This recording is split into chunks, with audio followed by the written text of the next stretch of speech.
Dear students, in today's lecture I am going to recap the topic graphical representation of motion. Distance time graph.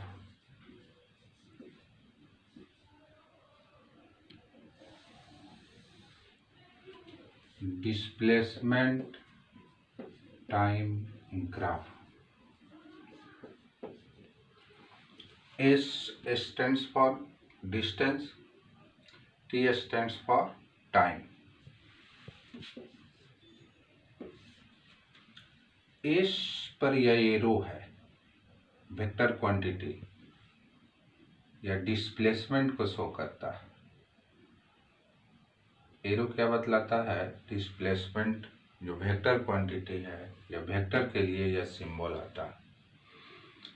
तो distance time graph और displacement time graph में क्या basic अंतर है और इस graph से आपको क्या मिलता है? What does distance time graph give to you and what does displacement time graph give to you? क्या देता है डिस्टेंस टाइम ग्राफ और डिस्प्लेसमेंट टाइम ग्राफ? इसका कंपैरेटिवली स्टडी कीजिए। First, if distance time graph is parallel to time axis, as you know,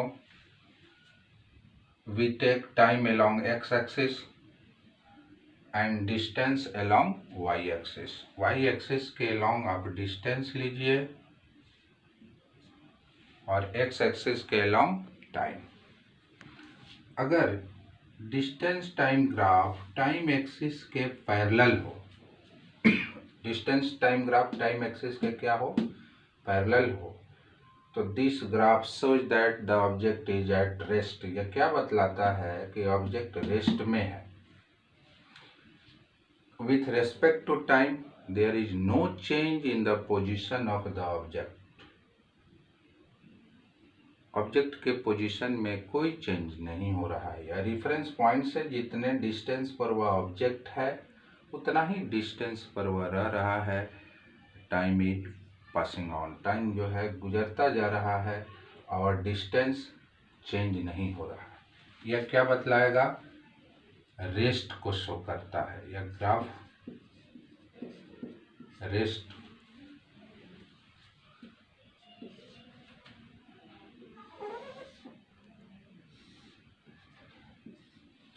time axis के long, x axis के long time को लीजिए, वाई एक्सिस के लॉन्ग डिस्प्लेसमेंट को। अगर displacement time graph time axis के parallel हो तो यह भी शो करता है कि ऑब्जेक्ट क्या है? रेस्ट में है। मान लीजिए 10 मीटर है, जीरो टाइम में डिस्टेंस कितना है रेफरेंस पॉइंट से 10 मीटर। आफ्टर 1 सेकेंड भी 10 होगा, आफ्टर 2 सेकेंड भी क्या होगा? 10 होगा। यहाँ भी वही बात है। यहाँ अगर 10 लेते हैं, after 1 second distance 10 metre, after 2 second distance 10 metre. Time with respect to time there is no change in the position of the object. In this case you can say that the object is at rest. दूसरा, अगर distance time graph, यहाँ एक चीज और भी note कर सकते हैं, स्लोप जो होगा इस केस में 0 होगा, क्योंकि दो पैरेलल लाइन के बीच का एंगल क्या होता है? 0 होता है। तो अगर distance time graph time axis के पैरेलल हो तो उसका स्लोप भी क्या होगा? 0 होगा। स्लोप 0। यहाँ डिस्टेंस या टाइम लीजिए, along X axis, along Y axis क्या लिया आपने? डिस्टेंस। अगर यह स्ट्रेट लाइन हो with slope other than zero. Slope क्या होना चाहिए? स्लोप कहते हैं टाइम एक्सिस के साथ जो ग्राफ एंगल बनाता है उसको स्लोप कहेंगे। तो ये शो करता है कि ऑब्जेक्ट यूनिफॉर्म स्पीड में, यूनिफॉर्म स्पीड,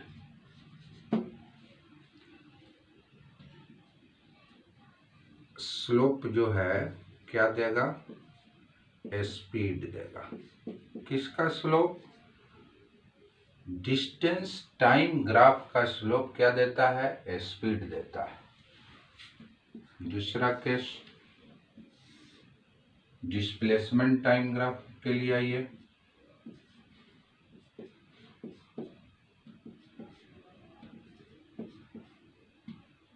यहां भी यह displacement time graph straight line हुआ with a slope other than 0 degree. 0 degree तो पैरेलल हो जाएगा।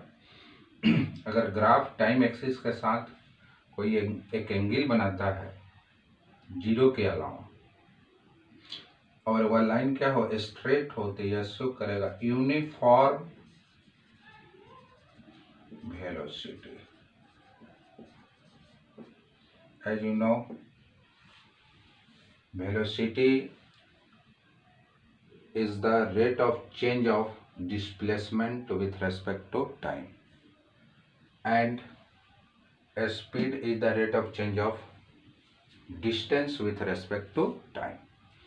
तो डिस्टेंस टाइम ग्राफ का स्लोप क्या देता है? Slope of S T.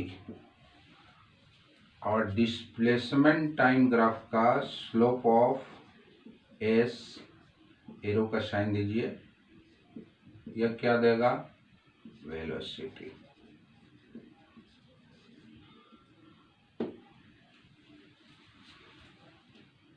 Third point है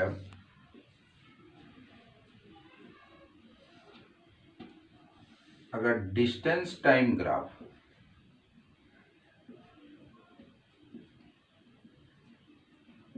कर्व लाइन हुआ,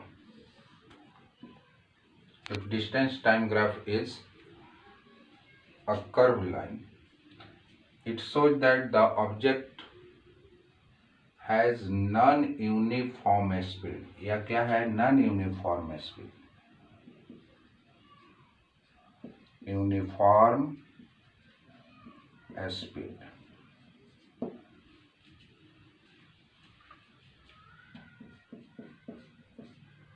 डिस्प्लेसमेंट टाइम ग्राफ के लिए भी अगर कर्व लाइन हो, displacement time graph curve line हो, तो यह नॉन यूनिफॉर्म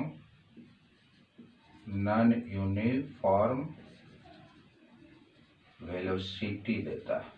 क्या देता है? Non uniform velocity. यह दोनों जो केस है यह एक्सेलरेटेड मोशन के लिए, non uniform speed accelerated motion और नॉन यूनिफॉर्म वेलोसिटी भी accelerated motion. Uniform velocity equal intervals of time में इक्वल डिस्टेंस कवर होगा। Uniform velocity equal intervals of time में इक्वल डिस्प्लेसमेंट होगा। Non uniform speed means equal interval of time में unequal distance होगा, equal interval of time में unequal displacement होगा। तो इसके लिए आपको कर्व लाइन आएगा। तो ये आपको डिफरेंस है डिस्टेंस टाइम ग्राफ और डिस्प्लेसमेंट टाइम ग्राफ में। एक बार फिर इसको समराइज मैं कर दूं। अगर distance time graph time axis के पैरेलल हो तो ऑब्जेक्ट रेस्ट में है। डिस्प्लेसमेंट टाइम ग्राफ अगर टाइम एक्सिस के पैरेलल हो तब भी ऑब्जेक्ट रेस्ट में है। इस दोनों के लिए स्लोप क्या होगा? 0 होगा। अगर डिस्टेंस टाइम ग्राफ एक स्ट्रेट लाइन हो तो यह शो करेगा कि ऑब्जेक्ट जो है यूनिफॉर्म स्पीड में है। अगर डिस्प्लेसमेंट टाइम ग्राफ एक स्ट्रेट लाइन हो तो यह शो करेगा कि ऑब्जेक्ट जो है यूनिफॉर्म वेलोसिटी रखता है। अगर distance time graph curve line हो यह शो करता है कि the object has non uniform speed. और डिस्प्लेसमेंट टाइम ग्राफ अगर कर्व लाइन हो तो ये शो करेगा the object has non uniform velocity. अब नेक्स्ट टॉपिक आप पढ़ेंगे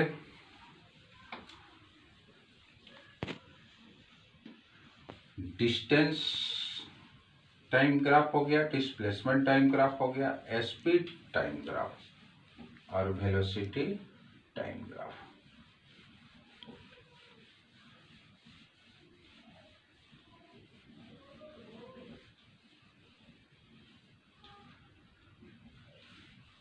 हालांकि आपका सिलेबस जो है, जो मोशन चैप्टर है, उसका सिलेबस यह बतलाता है कि आपको 1D मोशन पढ़ना है, 1 dimensional motion under uniform acceleration. तो 1D मोशन में, 1 डायमेंशनल मोशन, किसी स्ट्रेट लाइन में कोई ऑब्जेक्ट अगर मूव करता है तो उसका डिस्प्लेसमेंट और डिस्टेंस क्या होगा, इक्वल होगा। वेलोसिटी और स्पीड भी क्या होगा, स्पीड जैसे डिस्प्लेसमेंट का मैग्नीट्यूड डिस्टेंस होता है, उसी तरह वेलोसिटी का मैग्नीट्यूड क्या है, स्पीड। अब आइए आप दोनों को एक ही साथ पढ़ सकते हैं, वेलोसिटी टाइम ग्राफ और स्पीड टाइम ग्राफ। सिर्फ अंतर यही है कि एक स्केलर है और एक वेक्टर है। मैग्नीट्यूड में चेंजिंग होगा तब भी एक्सेलरेशन होगा, डायरेक्शन अगर चेंज हो वेलोसिटी का तब भी एक्सेलरेशन होगा। तो आप इसको वेलोसिटी टाइम ग्राफ भी लिख पढ़ सकते हैं, या इसको आप समझिए स्पीड टाइम ग्राफ भी पढ़ सकते हैं। हालांकि दोनों में बेसिक डिफरेंस है, या स्केल वेक्टर क्वांटिटी है, वहाँ क्या है, स्केलर क्वांटिटी है।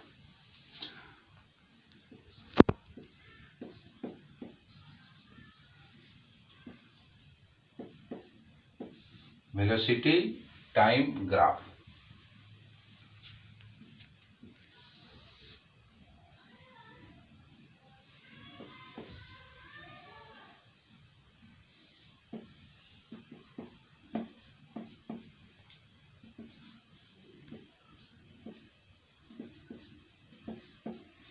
Velocity time graph time axis के पैरेलल हो तो यह शो करता है कि ऑब्जेक्ट यूनिफॉर्म वेलोसिटी में है। There is no change in the velocity of the object with respect to time. यह क्या है, यूनिफॉर्म वेलोसिटी। और यही वेलोसिटी के बदले अगर क्या रहता, स्पीड रहता, और speed time graph time axis के पैरेलल होता, तो यहाँ यूनिफॉर्म वेलोसिटी के बदले आप क्या लिखते, स्पीड लिखते। सेकंड,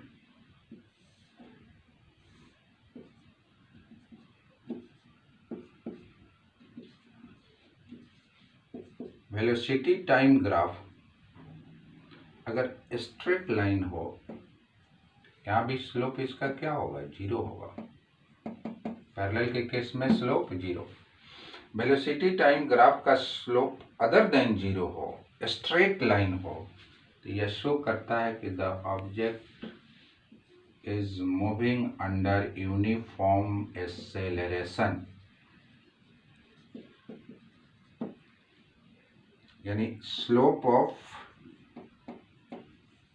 वेलोसिटी टाइम ग्राफ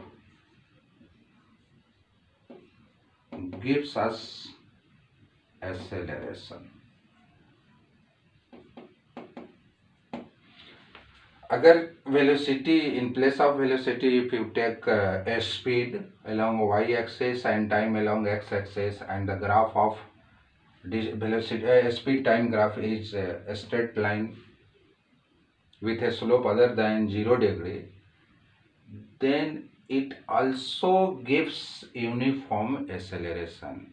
यह भी क्या देगा, यूनिफॉर्म। अगर वेलोसिटी के बदले स्पीड लें और वह भी क्या दे, स्ट्रेट लाइन दे, तब भी वह क्या देगा, एक्सेलरेशन ही देगा, क्योंकि change in magnitude of velocity refers to acceleration. Magnitude, अगर वेलोसिटी का मैग्नीट्यूड मीन्स स्पीड हुआ, स्पीड में अगर चेंजिंग हो तब भी वह क्या देता है, एक्सेलरेशन देता है। तो slope of velocity time graph क्या देगा, एक्सेलरेशन, या slope of speed time graph भी क्या देगा, एक्सेलरेशन देगा। थर्ड पॉइंट, अब आप जानते हैं acceleration positive, negative, negative acceleration को डिसेलरेशन कहते हैं, रिटार्डेशन कहेंगे। तो रिटार्डेशन का ग्राफ कैसे होगा, याद देख लीजिए। यहाँ वेलोसिटी अगर ऊपर से नीचे रहे, यहाँ जीरो टाइम में वेलोसिटी यहाँ है, इस ग्राफ के लिए मैक्सिमम है, और टी टाइम के बाद यह वेलोसिटी क्या हो गया, जीरो हो गया। इसका मतलब यह हुआ कि वेलोसिटी और straight line uniformly velocity decrease कर रहा है। यहाँ जीरो इनिशियल वेलोसिटी, जीरो से फाइनल पहुंचा है कहीं, यानी बढ़ा है, इंक्रीज किया है वेलोसिटी। यहाँ velocity with respect to time uniformly क्या किया है, डिक्रीज किया है। तो ऊपर से अगर नीचे रहे ऐसे स्लोप, तो यह बतलाता है कि यह यूनिफॉर्म रिटार्डेशन या डिसेलरेशन। इस केस में एक्सेलरेशन क्या आएगा, निगेटिव आएगा। इस केस में एक्सेलरेशन क्या आएगा, पॉजिटिव आएगा। फोर्थ पॉइंट, अगर velocity time graph curve line हुआ तो यह शो करेगा non uniform acceleration.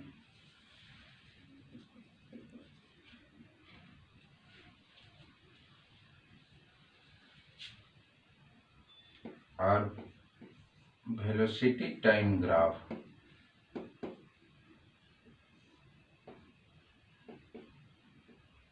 Curve line हो इस तरह, तो यह बताएगा नॉन यूनिफॉर्म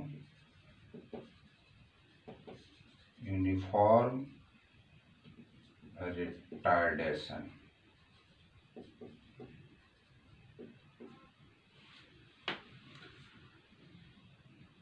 यूनिफॉर्म एक्सेलरेशन के लिए पॉजिटिव एक्सेलरेशन बोले तो आप समझ जाइएगा कि पॉजिटिव इंक्रीज, वेलोसिटी इंक्रीज कर रहा है, तो उसका स्लोप जो होगा वो पॉजिटिव होगा, इसका स्लोप क्या होगा, निगेटिव होगा। फिर यहाँ नॉन यूनिफॉर्म एक्सेलरेशन में भी स्लोप क्या होगा, पॉजिटिव होगा, लेकिन ईच एंड एवरी पॉइंट पर स्लोप के लिए जो एंगल होता है tan थीटा का वैल्यू क्या होगा, चेंज होगा, बढ़ेगा। यहाँ जो है स्लोप जो है निगेटिव होगा, tan थीटा का वैल्यू जो आएगा क्या आएगा, निगेटिव आएगा, और थीटा का वैल्यू क्या होगा, विथ रेस्पेक्ट टू टाइम घटता है। तो यह uniform non uniform acceleration curve line हो वेलोसिटी टाइम ग्राफ, अगर नीचे से फ्रॉम जीरो टू, नीचे से ऊपर की ओर जा रहा हो, आप समझ देखिए इसका लग रहा है कि अपवर्ड पैराबोला की तरह है या डाउनवर्ड पैराबोला की तरह है। तो यहाँ आप समझ जाइएगा यूनिफॉर्म एक्सेलरेशन, और ऊपर से नीचे हो तो आप समझ जाइएगा non uniform retardation. Thank you.